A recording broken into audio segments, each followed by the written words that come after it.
안녕하세요. 올클리닉 대표원장 김세영입니다. 이 시간은 여러분의 궁금증을 해결해 드리기 위한 울세라 리프팅 Q&A 시간입니다. 그럼 첫 번째 질문부터 볼까요?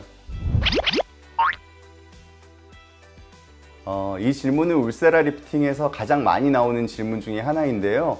볼페임이 울세라의 부작용이라고 하기도 하고요. 제가 울세라를 포함해서 다양한 종류의 하이플리프팅 시술을 정말 많이 해봤는데 제 개인적인 의견으로는 볼살이 없어지기를 원하지 않는 부위에 시술을 한다고 해서 무조건 볼페임이 생기는 것은 아니라고 생각합니다. 리프팅 시술을 할 때 보면 고민이 되는 부위에만 집중적으로 시술을 한다고 해서 리프팅이 되는 것은 아닙니다. 예를 들면 팔자주름이 깊어지는 여러 가지 원인들이 있는데 피부의 처짐 때문에 도드라지는 팔자주름은 울세라로 처진 피부를 올려줄 수가 있습니다. 처진 피부를 올려주려면 저 위쪽에 있는 피부부터 이렇게 당겨줘야 되는데요. 팔자주름 주위만 주구장창 초음파를 쏜다고 피부가 쫙 올라붙거나 하지는 않습니다. 그래서 저는 고민이 되는 부위에 영향을 미치는 그 주변 부위까지 넓은 부위에 너무 집중되지 않게 초음파를 쏘는데 그렇게 하면 볼페임이 생기지 않습니다. 볼이 패인다는 것이 한 군데에 과도하게 집중해서 시술했을 때 생기는 것 같거든요.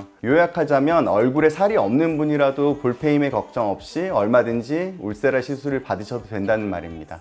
대신에 한마디 덧붙이자면 많은 경험과 노하우를 갖고 계신 의료진과 상담을 하시기를 권해드립니다. 한때 울세라 재생 팁에 대한 이슈가 있었죠. 울세라 팁 자체가 워낙에 고가의 장비라서 간혹 재생 팁을 쓰는 병원들이 있었다고 합니다. 그래서 환자분들 중에서 혹시 정품이 아닌 재생 팁으로 시술을 받을까 걱정하시는 분들이 많이 계시더라고요. 사실 저는 재생 팁을 본 적이 없지만 외관상의 차이는 없다고 알고 있습니다. 실제 보여드리면서 말씀드리면 좋겠다 했는데 이 재생 팁을 어디서 구하는지도 몰라서 준비는 못했습니다. 대신에 제가 알고 있는 몇 가지 정품 구별에 대한 팁을 드리자면 먼저 이건 많이들 알고 계실 텐데 정품 사용 인증 스티커를 확인하시는 겁니다. 울세라는 팁마다 시리얼 넘버가 있는데 시술 후에 내가 사용한 정품 팁에 대한 스티커를 받으실 수 있어요. 저희 병원에서도 환자분들의 요청이 없어도 항상 이 스티커를 포함한 인증서를 드리는데 이거를 받으시면 울세라 사이트에서 정품을 확인하실 수가 있습니다. 그리고 울세라가 나온 지 좀 돼서 그동안 업그레이드를 여러 번 했는데 최신 버전의 울세라인 경우에는 재생 팁을 인식하지 못한다고 합니다. 그래서 여러분이 최신 버전의 울세라 장비로 시술을 받으신다면 재생 팁 시술은 불가능하다고 생각하셔도 될 것 같습니다. 덧붙여서 울세라 정품 팁에 유효기간이 남아있는지 확인하는 방법도 있는데요. 울세라 팁은 유효기간이 짧기 때문에 유효기간이 남아있다면 확률상 재생 팁일 가능성이 낮습니다. 그러니까 유효기간도 한번 확인해 보시면 도움이 되실 것 같습니다. 연령대별로 알맞은 울세라 샷수 그런 게 있으면 저도 알고 싶습니다. 만약에 연령이 높아질수록 나이에 비례해서 필요한 샷수가 늘어나나요? 라는 질문이 있다면 그건 저는 맞다고 말씀드릴 수 있습니다. 근데 예를 들어서 연령대에 따라서 20대는 200 라인, 30대는 300 라인 이렇게 딱 정해서 말씀드리긴 어려울 것 같고요. 너무나도 당연한 얘기지만 같은 나이라도 사람마다 피부의 처진 정도가 다르고 필요한 부위도 제각각입니다. 피부의 면적이 넓어지면 그만큼 울세라 라인이 많이 필요할 것이고 면적이 좁아지면 라인이 줄어들겠죠. 이런 것이야말로 개인차라고 할 수 있겠습니다. 연령별로 적당한 울세라 라인이라는 게 있다고는 해도 막상 의료진과 상담을 해보시면 그보다 더 많은 라인이 필요할 수도 있고 의외로 적게 필요할 수도 있을 겁니다. 그래서 연령대별로 적당한 라인이라는 거는 정하기가 좀 어렵고요. 대신에 연령이 올라갈수록 노화가 더 진행되니까 연령에 비례해서 필요한 라인 수가 늘어날 수 있다 라는 걸로 이 질문에 대한 답변을 대신하겠습니다. 네, 울세라를 시술하고 나면 약간의 붓기가 있을 수가 있는데 그렇다고 심하게 붓거나 멍이 들거나 하지는 않아서 하루 이틀이면 가라앉으니까 크게 신경 쓰실 정도는 아니고요.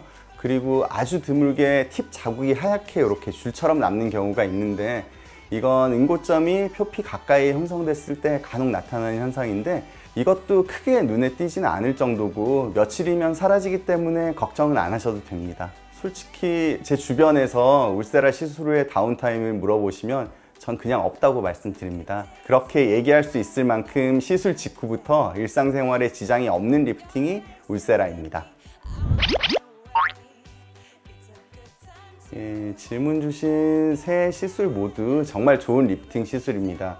저도 많이 권해드리는 시술이기도 한데 단 이 세 가지의 시술은 각각 작용하는 방법이 조금씩 다릅니다. 울세라 리프팅은 처진 피부를 리프팅하는 데 효과적인 시술이고 탄력을 잃거나 노화로 무너진 얼굴 라인, 처진 눈가 등에 아주 좋은 시술입니다. 그리고 특정 부위가 아니라 전체적으로 리프팅 효과를 보고 싶다 그러시면 울세라 리프팅을 추천해 드립니다. 그리고 인모드의 경우는 일단 지방을 분해하는 데 특화된 모드가 있다는 것이 특징이고요. 그래서 지방이 많아서 볼이나 이중턱이 고민이신 분들, 저 같은, 그리고 지방 때문에 얼굴 라인이 매끈하게 정리가 되지 않거나 그러면은 인모드가 도움이 될 수 있습니다. 마지막으로 에어젯은 고민되는 부위의 바깥쪽을 이렇게 작용해서 당겨주는 리프팅 시술이거든요. 그래서 젊은 분들 중에서도 이렇게 눈이 처져 있는 안검하수가 있는 분들에게도 도움이 될 수 있고 얼굴 위쪽에 강한 리프팅을 원하시면 만족도가 굉장히 높은 시술입니다. 이 세 가지 시술은 각각도 좋지만 사실 서로서로 궁합이 너무 좋아서 함께 시술했을 때 시너지 효과가 높은 시술들입니다.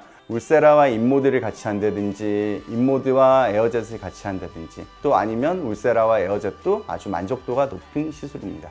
그래서 가능하면 울세라냐 인모드냐 에어젯이냐 이렇게 하나만 생각하지 마시고 피부 고민에 따라서 두 가지 정도를 함께 시술하는 것도 염두에 두고 상담을 받으시면 더 만족할 만한 결과를 얻지 않을까 저는 그렇게 생각합니다.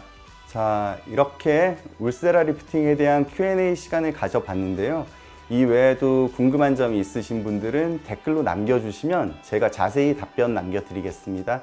지금까지 올클리닉 대표원장 김세영이었습니다. 감사합니다.